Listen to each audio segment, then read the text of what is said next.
अरे देवर जी, खड़े क्यों हैं? बैठे ना, अपना ही ऑफिस समझे। तुम्हारी हिम्मत कैसे हुई मेरे भाई की कुर्सी पर बैठने की?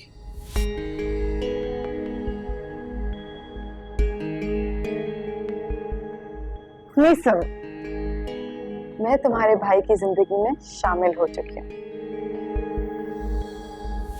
और तुम मेरी हिम्मत पे शक करते हो। वफा, आई एम सीरियस। तुम क्या कर रही हो इस ऑफिस में? क्या करूं अपनी नजरों का मीसम, जो बात बात पे तुम्हें देखने की जिद करती है। Oh just shut up. जो तुमसे पूछा जा रहा है ना, उसका जवाब दो। तुम क्या कर रही हो इस ऑफिस में? वाह, मेरे ही ऑफिस में मेरे ही सामने खड़े होके मुझसे ही सवाल कर रहे हो कि मैं यहाँ पे क्या कर रही हूँ। क्या मतलब है तुम्हारे कहने का? अब अगर हर रात से पर्दा उठाने की कोशिश करोगे तो जहर खाने की भी हिम्मत नहीं रहेगी तुम।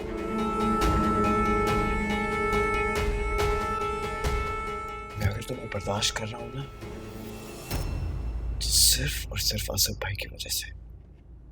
अगर मैं चाहूं तो नहीं। तो मैं भी चाहती हूँ कि तुम मुझे चाहो। और जहां तक बात रही बर्दाश्त करने की, तो वो तो अब तुम्हें सारी जिंदगी करना पड़ेगा, क्योंकि एक मिनट,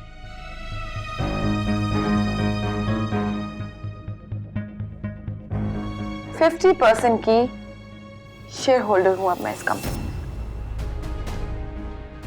पावर ऑफ अटर्नी तुम्हारे भैया ने ही दिया मुझे।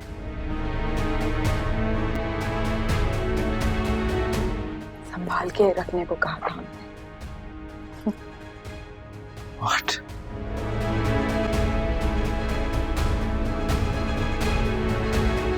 तुम्हारे लिए बस एक छोटा सा काम है।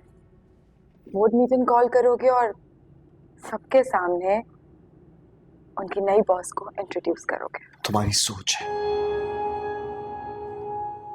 तुम्हारी सोच है जो मैं ऐसा वैसा कुछ करूंगा।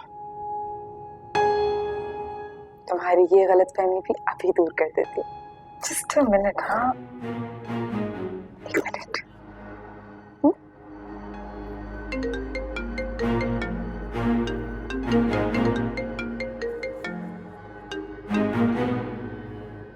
हेलो। अस्सलाम वालेकुम असद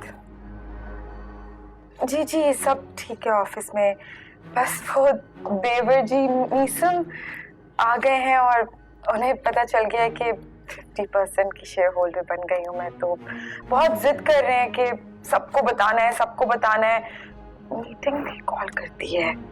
अब आप प्लीज उनसे बात करें, उन्हें समझाएं ना कि मैं शोहरत की लालची नहीं हूँ। अच्छा, जरा मेरी बात करवाना मीसम से। हाँ, ये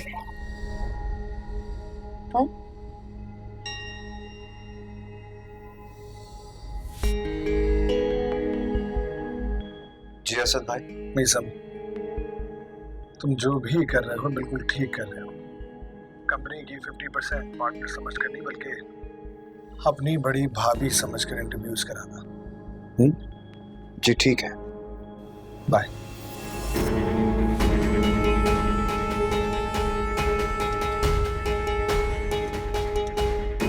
जब से तुम्हारी उल्फत बदली है मीसम, मेरी नीयत भी बदल गई और इस खुदगर्जी में मेरी सीरत भी बदल गई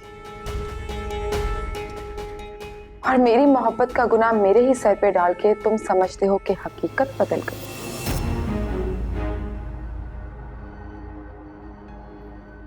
बोर्ड मीटिंग तुम कॉल करोगे या मैं असद को कॉल करूं?